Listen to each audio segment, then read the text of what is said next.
امام راضی کہتے ہیں کہ سیدہ فاطمہ الزہرا رضی اللہ تعالی عنہ کے دونوں شہزادے حسنین کریمین بیمار ہو گئے تو سیدہ نے منت مانگی کہ بچوں کو شفا ہوگی تو 3 روزے رکھوں گی۔ شفا ہو گئی، روزے بھی رکھ لیے۔ اور جب مولا علی شیر خدا روزہ رکھنے کے لیے بیدار ہوئے، سیدہ فاطمہ الزہرا بیدار ہوئیں تو امام حسن اور حسین بھی اٹھ گئے۔ 7-8 سال کی عمر، اماں جی ہم نے بھی رکھنا ہے۔ صبح کھجور اور دودھ سے روزہ رکھ لیا گیا۔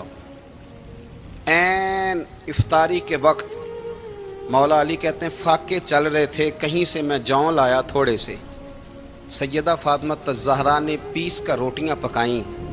وہ وقت جو بڑا مشکل ہوتا ہے افطار کا، کہتے ہیں اس وقت جب کھانے کے لیے بالکل ہاتھ آگے بڑھنے لگے اور امید تھی کہ ابھی سیدنا بلال اللہ اکبر کہیں گے تو روزہ کھلے گا، لیکن ابھی چند ہی منٹ رہتے تھے کہ دروازے پر ایک فقیر نے صدا دی۔ کہنے لگا سارے مدینے کے دروازے کھٹکھٹا آیا ہوں، قحط ہے، فاقہ ہے، اے رسول اللہ کے خاندان والو، میں یتیم ہوں، کسی نے بتایا ہے کہ اور کوئی دروازہ کھلے نہ کھلے سیدہ کا دروازہ تیرے لیے ضرور کھلے گا، کیا یتیم کو روٹی ملے گی؟ تو حضرت مولا علی نے بچوں کی طرف دیکھا ہی تھا کہ امام حسن ساری روٹیاں جا کے دروازے پہ دے آئے۔ کھجور اور پانی سے افطار ہو گیا۔ صبح پھر کھجور اور دودھ سے روزہ رکھا۔ امام راضی کہتے ہیں عین وہ وقت جب افطار کا ٹائم آیا تو پھر دروازے پہ کسی نے صدا دی، کہا اے رسول اللہ کے خاندان والوں، میں مسکین ہوں، رات سے روٹی کھائی ہے، نہ صبح کھا سکا نہ دوپہر، کسی نے بتایا ہے کہ اس دروازے سے خالی کوئی نہیں جاتا۔ امام حسن نے پھر سارا لنگر اٹھایا اور پھر جا کے دے دیا۔ تیسرا دن پھر ہوا۔ مجھے لگتا ہے کہ جب افطار کا ٹائم آیا ہوگا نا تو یہ خود ہی سارے دروازے پہ دیکھتے ہوں گے، یہ کوئی آیا نہیں لینے والا ابھی تک۔ لگتا ہے کہ نظریں دروازے پہ تھیں۔ عین افطار کے وقت 3 روٹیاں جب جوں کی پک کے آئی، ایک بھکاری نے صدا دی، کہنے لگا میں قیدی ہوں، آج ہی قید سے رہائی ملی ہے، پہلے دن کسی کے دروازے پہ صدا ملی ہے، دی ہے روٹی ملے گی۔ امام حسن وہ کھانا دے کے واپس لوٹے۔ کھجور اور پانی سے افطار ہوا اور جیسے ہی مسجد نبوی میں تینوں باپ بیٹا نماز پڑھنے گئے تو مولا علی کہتے ہیں مجھے بتانا نہیں پڑا، رسول کریم نے میری طرف دیکھ کے فرمایا علی تیرا، فاطمہ کا، حسن اور حسین کا 3 دن والا عمل خدا کو بھی بڑا پسند آیا ہے اور محمد مصطفیٰ کو بھی بڑا پسند آیا، بڑا پسندیدہ عمل۔ میں کہتا ہوں کہ حضرت فاطمہ نے نا ان کی تربیت پہلے ہی کر دی تھی، 3 دن بغیر افطار کے روزہ رکھنے کی، وہ ٹریننگ گھر سے ہو چکی تھی۔ اب میدان کربلا میں 3 دن بھوکا پیاسا رہنا ان کے لیے مشکل نہیں تھا۔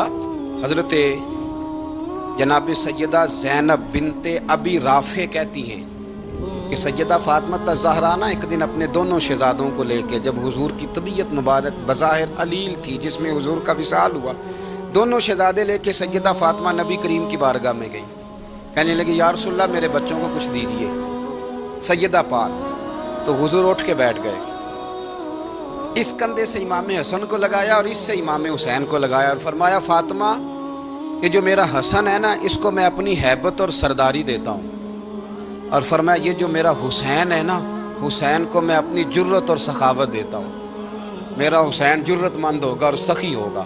داتا گانج بخش علی حجویری، امام الاولیاء، سید الاسفیاء، داتا صاحب کشف المعجوب میں فرماتے ہیں ایک دن نا امام حسین کے پاس ایک شخص آیا بڑی دور سے کچھ مانگنے، کہا حضور کچھ دیجئے۔ وہ شخص کہتا ہے کہ میرا ظرف یہ تھا کہ 4-5 دینار ملیں گے، تو امام حسین فرمانے لگے تھوڑی دیر بیٹھ جا، رزق آ رہا ہے۔ تو امام حسین کو حکومت وقت کی طرف سے نا 5 تھیلیاں ملی جس میں ایک تھیلی میں 500 اشرفیاں تھیں، 5 تھیلیاں آئیں، لیکن اس کو آنے میں نا ذرا دیر ہو گئی۔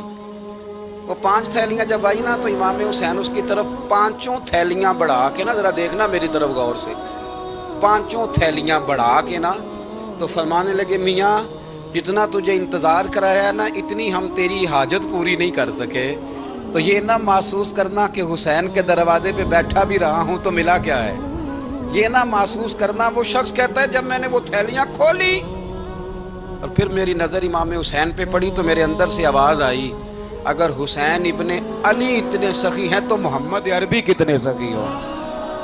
اگر یہ معیار ان کا ہے، ان کا یہ معیار ہے، اور خود بھیک دیں، خود ہی کہیں منگتے کا بھلا ہو، خود کہنے لگے جتنا انتظار کرایا ہے اتنی تیری مدد کر سکے، یہ سخاوت کا معیار تھا، یہ طریقہ تھا۔ ایک دفعہ سیدنا امام حسین رضی اللہ تعالیٰ عنہ کے گھر کے اندر 5000 دینار آئے، مسجد میں تھے، آپ کو 5000 دینار ملے تو امام زین العابدین کہتے ہیں کہ مسجد سے لے کر گھر آنے تک امام حسین نے 5000 اللہ کے رستے میں خیرات کر دی۔ فرماتے میں نے کہا ابا جی 5 دینار کی گھر میں ضرورت تھی، مالاں والے سخی نہیں ہوندے تے سخیاں کل مال نہیں ہوندا، ایتھے اوتھے دومی جہانی سخی کنگال نہیں ہوندا۔ کہا ابا جی 5 دینار کی گھر میں ضرورت تھی، تو کہتے ہیں مجھے فرمانے لگے بیٹا یہ جن کو میں نے دیا ہے نا یہ گھر کے لیے ہی دیا ہے، یہ گھر کے لیے ہی دیا ہے، جن کو دیا ہے تمہارا کیا خیال ہے یہ باہر خرچ ہوا ہے، یہ گھر کے لیے ہی ہے۔ اس لیے کہ جب انسان دوسروں پر شفقت کرتا ہے تو اللہ اس کے گھر پہ رحمت فرماتا ہے۔ امام حسین کے مزاج میں پہلی بات میں نے ذوق عبادت کی عرض کی، دوسری بات عرض کر رہا ہوں کہ صحابہ حضرت اسامہ بن زید بڑے پیارے ہیں میرے نبی کریم کے، بڑے پیارے۔ حضرت اسامہ بن زید کے بارے میں سیدہ عائشہ صدیقہ فرماتی ہیں ان کے ناک سے اگر ریٹھ نکلتی تھی تو اللہ کے رسول اپنے دست مبارک سے صاف کر دیتے تھے، اور سرکار فرماتے تھے کہ اگر اسامہ لڑکی ہوتا نا، ان کے غلام کے بیٹے تھے حضرت زید بن عمرو، اگر یہ لڑکی ہوتا میں اسے زیور پہناتا۔ بڑے پیارے تھے، لیکن جب ان کا آخری وقت آیا نا تو 60,000 دینار کا قرضہ تھا، رشتہ داروں سے کہا، دوستوں سے کہا، یاروں سے کہا، پر قرض ادا نہیں ہو رہا تھا۔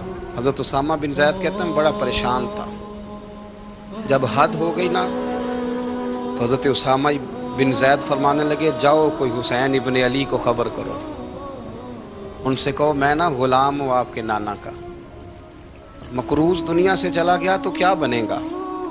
امام حسین کو خبر ملی تو دوڑے آئے۔ لاجپال اس پیر کو نہیں کہتے جو تگڑا نذرانہ لے کے تو ماتھا چوم لے، لاجپال تو اس کو کہتے ہیں کہ جب ضرورت پڑے تو وہ سر پہ موجود ہو۔ حضرت سیدنا امام حسین تشریف لائے تو جناب اسامہ بن زید رو پڑے، کہنے لگے حضور میں نے نا غلامی کی ہے آپ کے نانا کی، اور اس غلامی پہ ناز ہے، اب 60,000 دینار کا قرضہ لے کے دنیا سے جاؤں گا تو میری قبر پہ بوجھ رہے گا۔ امام حسین خادم کو بھی کہہ سکتے تھے جاؤ گھر پیسے پڑے ہیں لے آؤ، امام حسین خود گئے، چادر اوڑھ کے تو اس کی اوٹ میں بکل میں 60,000 دینار چھپا کے لائے، اور جناب اسامہ بن زید کے سامنے رکھ کے کہنے لگے اسامہ یار پیسے رات کو ہی آئے تھے، میں سوچ رہا تھا مجھے تو ضرورت نہیں، اللہ نے کس کا نصیب میرے گھر میں بھیج دیا ہے، مجھے تو حاجت ہی نہیں تھی، اب پتہ چلا پیسے تیرے تھے، اللہ نے حسین کی ڈیوٹی لگائی ہے کہ جا کے دے آ۔ حضرت اسامہ بن زید رو پڑے، فرمانے لگے اللہ آپ کو بہترین صلہ عطا فرمائے۔ امام بڑا ہی پیار کرتے تھے، گھوڑے پہ جا رہے تھے، کچھ فقیر غریب لوگ بیٹھ کے روٹی کھا رہے تھے، کھا رہے تھے سڑک کے کنارے، تو امام زین العابدین فرماتے ہیں کہ جب امام حسین گزرے تو انہوں نے آواز دی حضور دل کرتا ہے ہمارے ساتھ بیٹھ کے روٹی کھائیں۔ کائنات کے مالک و مختار کے نواسے اور دنیا کے سب سے بڑے شہزادے گھوڑے سے اترے اور غریبوں کے ساتھ سڑک پہ بیٹھ گئے، روٹی کھانے لگے اور دیر تک کھاتے رہے، اور جب فارغ ہو گئے تو فرمانے لگے کھانے کی ضرورت بھی نہیں تھی، حاجت بھی نہیں تھی، پر تم نے آواز دی تو دل رکھنے کو بیٹھ گیا تھا، اگر اجازت دے تو چلا جاؤں۔ یہ مزاج تھا، یہ طبیعت تھی۔ آپ کے ایک بھائی ہیں چھوٹے، حضرت محمد بن حنفیہ نام ہے، حضرت مولا علی شیر خدا رضی اللہ تعالیٰ عنہ کی دوسری بیوی سے۔ ایک دن حضرت امام حسین ان کے گھر میں بیٹھے تھے تو کسی بات میں نا اختلاف رائے ہو گیا، تو امام علی مقام ناراض ہو گئے، فرمایا آج کے بعد تیرے گھر نہیں آؤں گا، رومال اٹھایا چلے گئے۔ لوگوں نے حضرت محمد بن حنفیہ رضی اللہ تعالیٰ عنہ سے کہا حسین تو ناراض ہو گئے، کبھی نہیں آئیں گے۔ آپ فرمانے لگے بھائی تمہارا ہے کہ میرا؟ جی بھائی تو آپ کے ہیں۔ فرمایا اگر کہو تو چند منٹوں میں حسین واپس آئے۔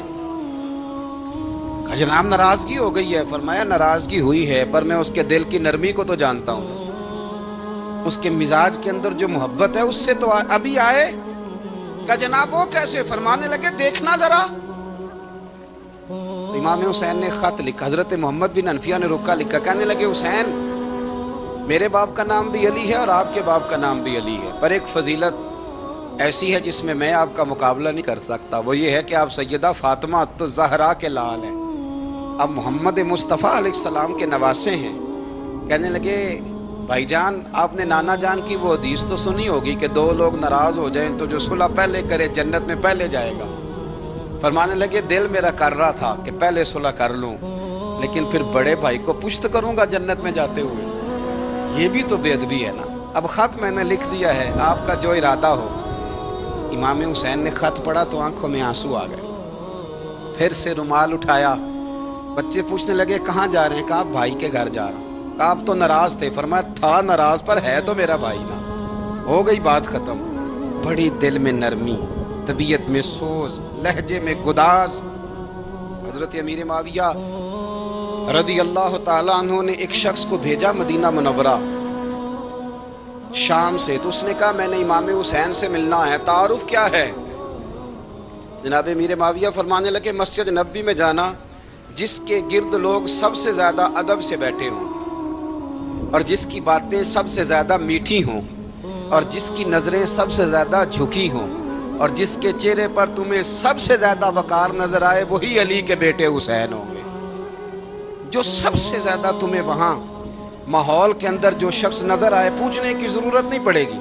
وہ شخص کہتا میں مدینے آیا تو میں نے واقعی ایک شخص کو دیکھا، شہد کے گرد مکھیوں کا اتنا ہجوم نہیں ہوتا جتنا امام حسین کے گرد رسول اللہ کے غلاموں کا ہجوم تھا، لیکن نظریں جھکی ہوئی، باتیں میٹھی، لہجہ گداز گداز، لفظوں میں رانائی، اور لوگ کئی باتیں پوچھتے تو علی کے صاحبزادے ایک آدھ جملہ بولتے تو لگتا یہ کہ وہ جملہ سیدھا دل میں اترتا چلا جاتا ہے۔ امام علی مقام کے کردار میں نہ کچھ باتیں بڑی زیادہ تھیں، بہت زیادہ تھیں، بڑا حسن تھا۔ ایک بات تو یہ تھی امام حسین رضی اللہ تعالیٰ عنہ کا علم و فضل بڑا کمال کا تھا۔ ایک دفعہ صحابہ میں مسئلہ بن گیا کہ بچہ پیدا ہوتا ہے تو اس کا وظیفہ کیسے لگانا ہے۔ امام حسین کا علم و فضل بتا رہا ہوں، علم و فضل، تو بات بڑی پیچیدہ ہو گئی۔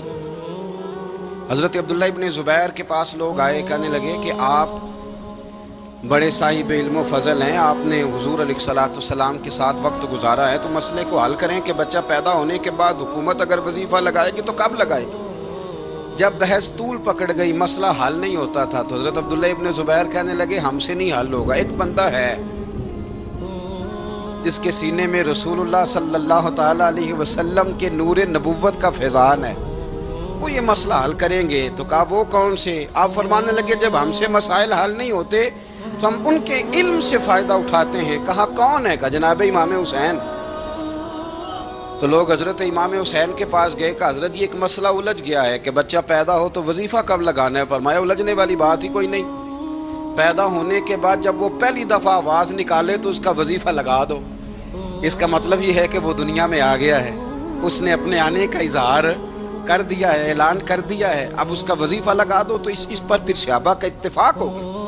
امام حسین کے علم سے، فضل سے لوگ فیض اٹھاتے تھے۔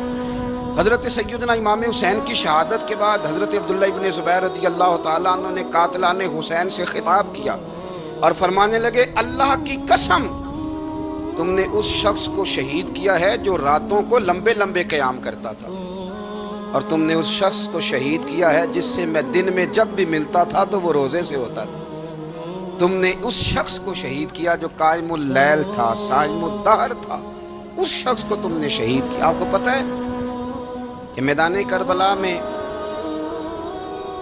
جب 9 محرم کو ابن سعد نے امام حسین سے کہا کہ جنگ کرو، اگر یزید کی بیعت نہیں کرنی، تو امام حسین نے فرمایا ایک رات کی مہلت دے دو، ایک رات کی مہلت دے دو۔ حضرت امام زین العابدین کہتے ہیں میں نے اپنے والد گرامی سے عرض کی کہ ابا جی آپ جہاد سے دور جانے والے تو ہیں نہیں، آپ تو جہاد سے پیار کرنے والے، اور یہ بھی پتہ ہے مجھے کہ یہ جنگ اب ہو کے رہے گی، تو ایک رات کی مہلت لینے کا معنی کیا ہے؟ بھئی کل بھی لڑنا ہے اور رات بھی لڑنا ہے، تو ابا جی ایک رات کی مہلت۔ تو سیدنا امام حسین رضی اللہ تعالیٰ عنہ فرمانے لگے بیٹا رات کی مہلت اس لیے لی ہے کہ میں آج رات کھل کے اپنے رب کی عبادت کر لوں۔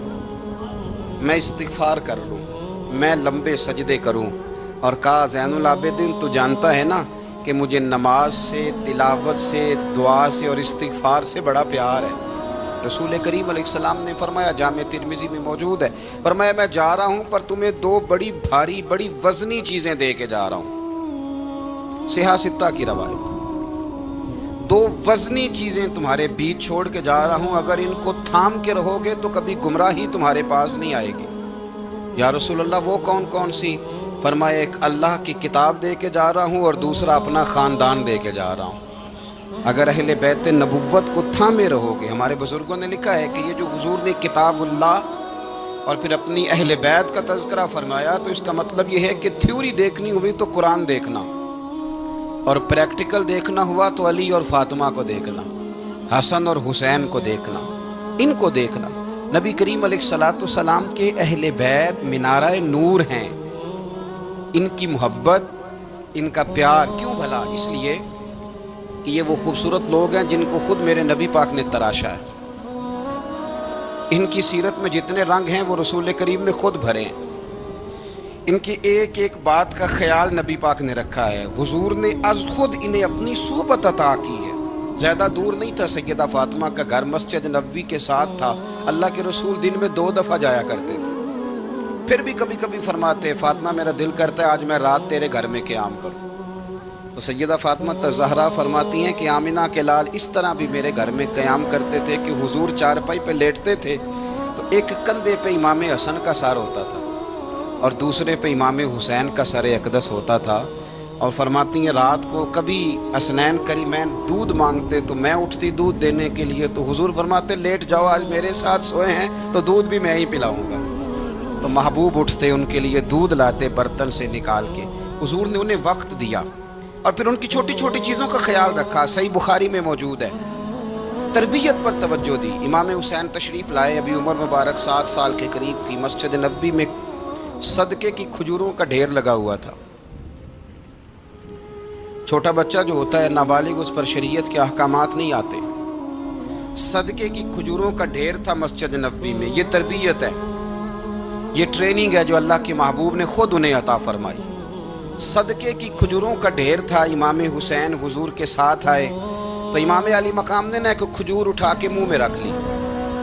شارحین نے لکھا ہے لگتا یہ ہے کہ کئی دنوں کی بھوک تھی، کیونکہ یہ فاقہ اہل بیت کا بڑا محبوب ہے۔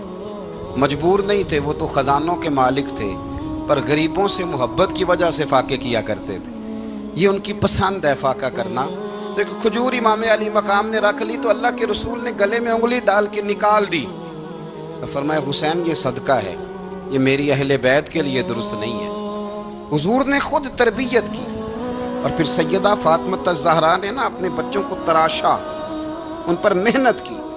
میں اکثر گزارش کرتا ہوں دوستوں سے، میں کہتا ہوں کربلا کا واقعہ کوئی حادثاتی نہیں ہے، اس کے پیچھے پوری ایک لاجک ہے، اس کے پیچھے پورا ایک فلسفہ ہے۔ ایسے ہی کوئی آدمی 3 دن بھوکا پیاسا رہ سکتا ہے؟ کسی آدمی کو صبح اس نے کھانا کھایا اور شام تک کھانا نہ ملے تو ٹانگیں کانپتی ہیں۔ رمضان المبارک میں عبادت کی نیت سے روزہ رکھنے والے بھی شام کو بڑے پریشان ہو جاتے، اور مسلسل 3 دن کھانا نہ کھایا جائے اور پانی نہ پیا جائے، اور حال یہ ہے کہ وہی آدمی تلوار لے کے میدان میں نکلے اور اس کی حالت یہ ہو کہ لوگ اس کے آگے دوڑنا شروع کر دیں۔ ہزاروں کی فوجیں تاب نہ لا سکے۔ علی کا گھر بھی وہ گھر ہے کہ جس گھر کا ہر ایک بچہ جسے دیکھو وہی شیر خدا معلوم ہوتا ہے۔ یہ کوئی آسان ہے؟ اس کے پیچھے پوری ایک اس کے پیچھے فلسفہ ہے۔ امام راضی کی تفسیر کبیر دیکھیے گا، حضرت امام حسین کی وہ شخصیت تھی کہ مشکات میں حدیث ہے، نبی پاک صلی اللہ تعالی علیہ وسلم کی چچی جناب ام فضل صبح صبح گھبرائی حضور کی بارگاہ میں آئیں، عرض کی یا رسول اللہ صلی اللہ علیہ وسلم آج میں نے عجیب خواب دیکھا ہے، میں ڈر گئی ہوں۔ حضور نے فرمایا چچی کیا دیکھا؟ عرض کی حضور میں نے دیکھا ہے کہ آپ کے وجود کا گوشت کا ایک ٹکڑا کٹ کے میری جھولی میں آ گیا ہے۔ حضور یہ کیا ہے؟ تو محبوب خواب سن کے مسکرائے، فرمایا چچی یہ پریشانی والا خواب نہیں، یہ تو خوشی والا خواب ہے۔ اللہ فاطمہ کو بیٹا عطا کرے گا اور وہ تیری گود میں کھیلا کرے گا، چونکہ وہ میرے وجود کا ٹکڑا ہوگا، لہذا خواب تجھے یہ آئی ہے۔ تو امام حسین پیدا ہوئے، امام حسن کی عمر ابھی 11 مہینے تھی، تو نبی پاک نے امام حسین کو جناب ام فضل اپنی چچی کی گود میں دے دیا کہ فاطمہ کے لیے دونوں بچے سنبھالنا مشکل ہوگا۔ وہ خواب اس طرح پوری ہوئی، امام حسین سے حضور نے بڑا پیار کیا، بڑی محبت فرمائی نبی پاک سے۔ کچھ حدیثیں میں نے جمعے میں عرض کی تھیں، حضرت ابو ہریرہ رضی اللہ تعالیٰ عنہ کہتے ہیں یہ واحد بچہ تھا حضور کے گھرانے کا کہ میں نے دیکھا کہ نبی پاک صلی اللہ علیہ وسلم بیٹھے تھے تو یہ حضور سے کہہ رہے ہیں، نبی پاک سے، کہ نانا جی اٹھ کے کھڑے ہو۔ کہتے ہیں حضور کھڑے ہو گئے تو کہنے لگے میں نے آپ کے برابر جانا ہے۔ بچے جو مرضی ضد کر لیتے ہیں نا، قد چھوٹا تھا، عمر 7.5 سال تھی، کہنے لگے نانا میں نے برابر جانا ہے۔ تو نبی پاک صلی اللہ علیہ وسلم نے ہاتھ پکڑ لیے، فرمایا چل پھر ہو جا برابر۔ تو حضرت ابو ہریرہ کہتے ہیں انہوں نے، حضور نے ہاتھ پکڑے اوپر کھینچا تو امام حسین نے پہلے اپنے پیر حضور کے گھٹنوں پہ رکھے، پھر نبی پاک کے سینے پہ رکھے، اور جب ان کا قد سر تھوڑا سا حضور سے اونچا ہو گیا تو محبوب فرمانے لگے چل بس کر، تو نے تو کہا تھا آپ کے برابر ہونا ہے، تو اوپر نکل گیا ہے، چل بس کر۔ فرماتے پھر امام حسین نے زبان باہر نکالی تو محبوب ان کی زبان چوسنے لگے، پھر ساتھ لٹا لیا اور انہیں سونگھنے لگے۔ تو میں نے عرض کی حضور آپ حسین کو سونگھتے کیوں ہیں؟ تو فرمایا ابو ہریرہ مجھے حسین کے وجود سے جنت کی خوشبو آتی ہے، مجھے حسین کے وجود سے جنت کی۔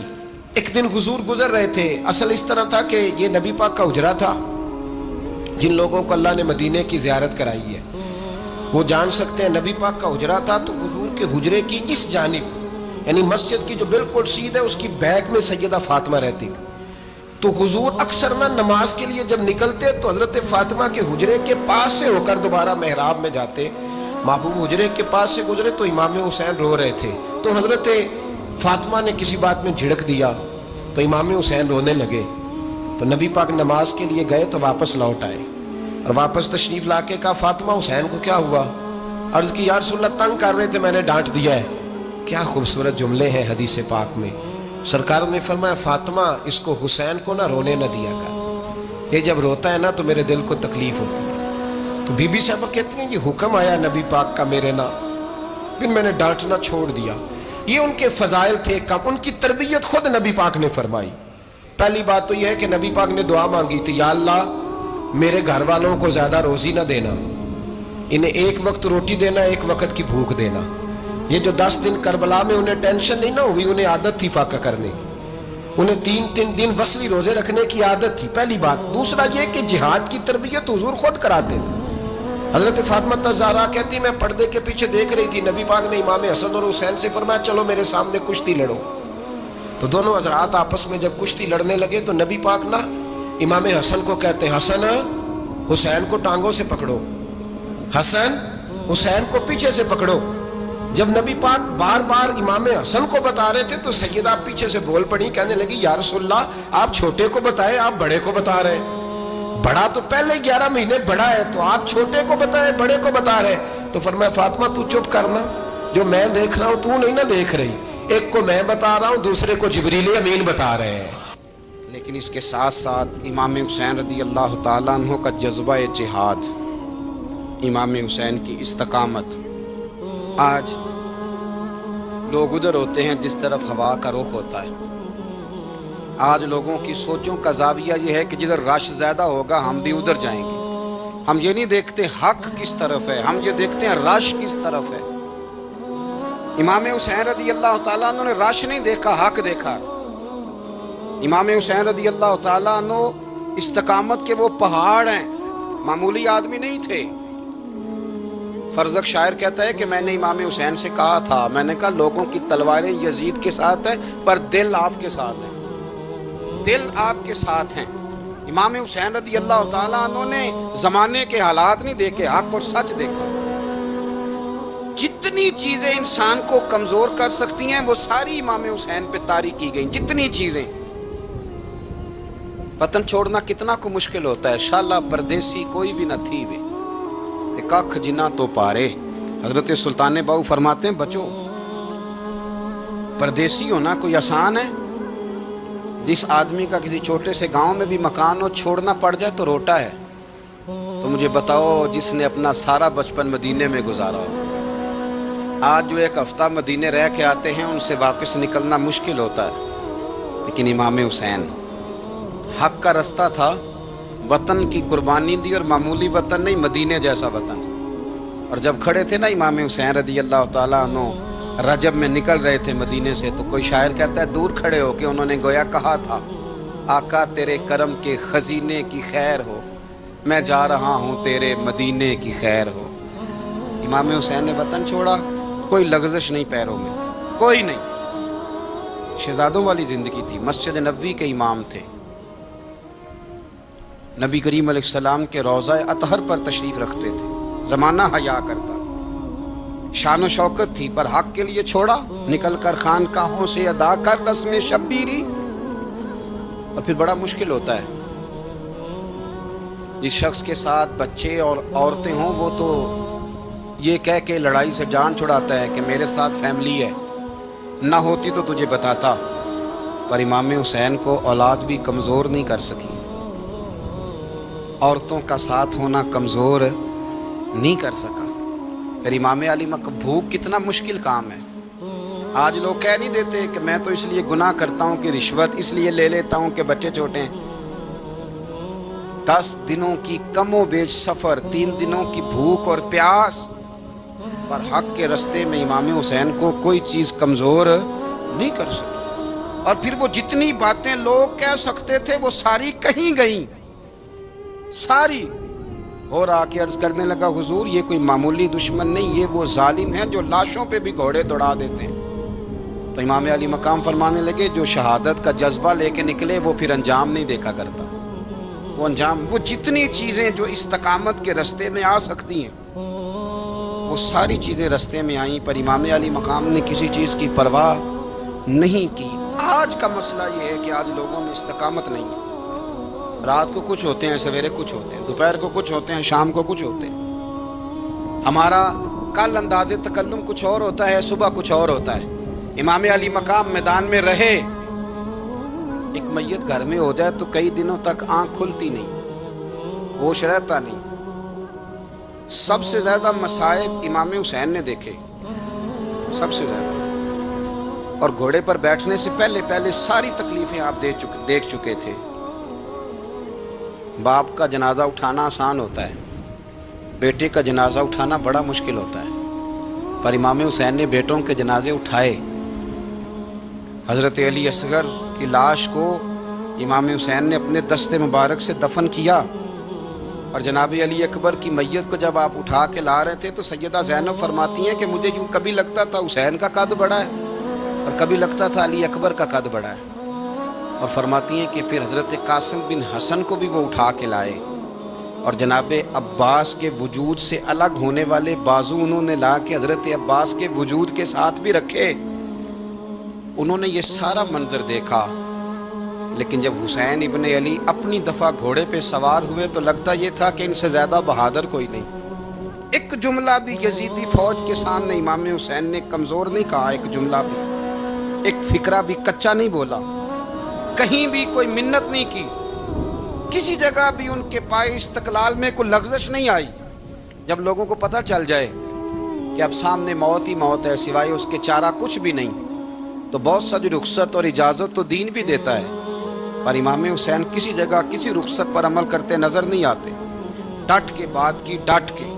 اور پھر جب میدان میں نکلے، اللہ اکبر، تو ابن سعد کہنے لگا کہ اگر 2 کر کے ایک کر کے جاؤ گے تو یہ 45,000 کا لشکر سارا حسین کاٹ ڈالے گا، یک بارگی حملہ کرو گے تو بات، اتنی استقامت، اتنا۔ آج تو لوگ ڈپریشن کے مریض ہیں، آج تو لوگ ٹینشن کے مریض ہیں، ہر دوسری بات میں لوگ کہتے ہیں وہ بڑا، پر کس بات سے؟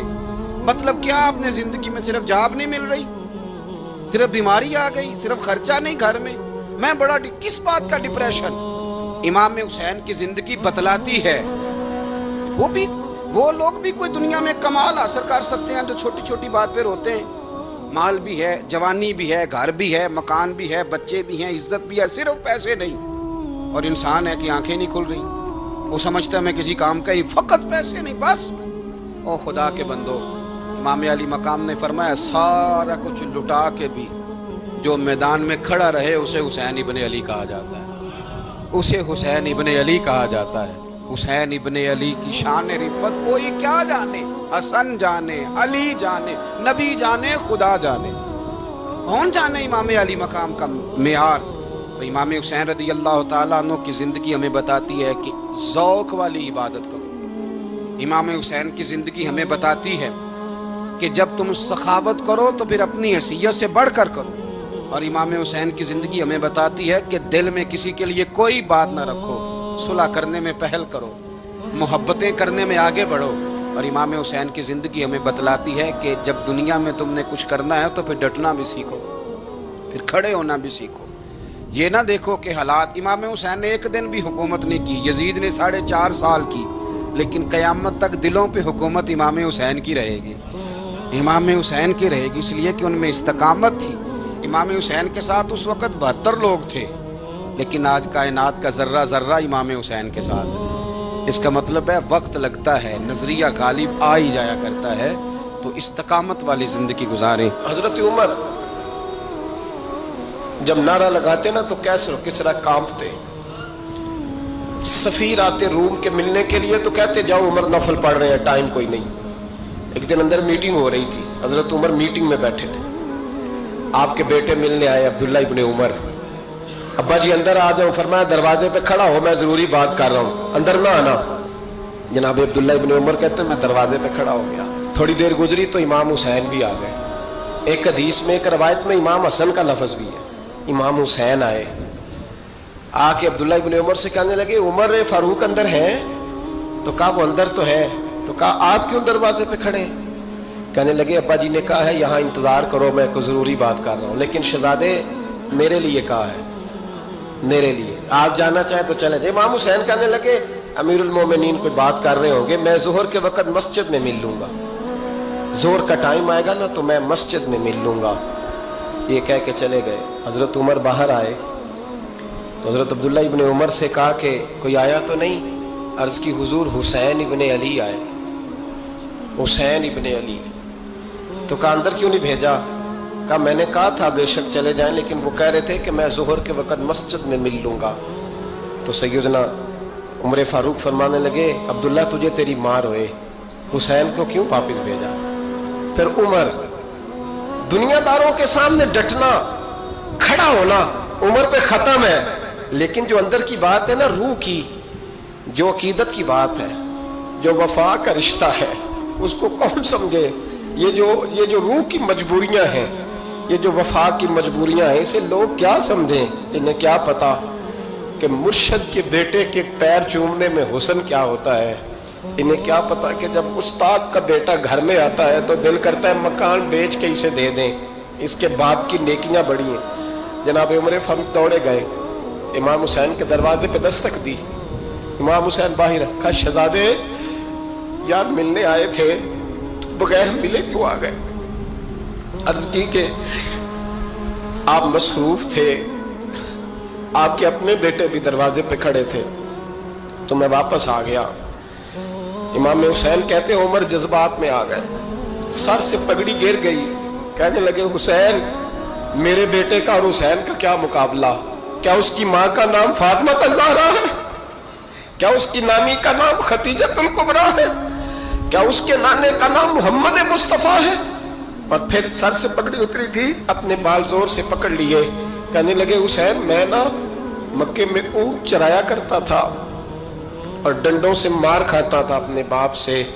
یہ جو آج ساری دنیا میں عمر کے نعرے لگتے ہیں، یہ تیرے نانے کا صدقہ ہے۔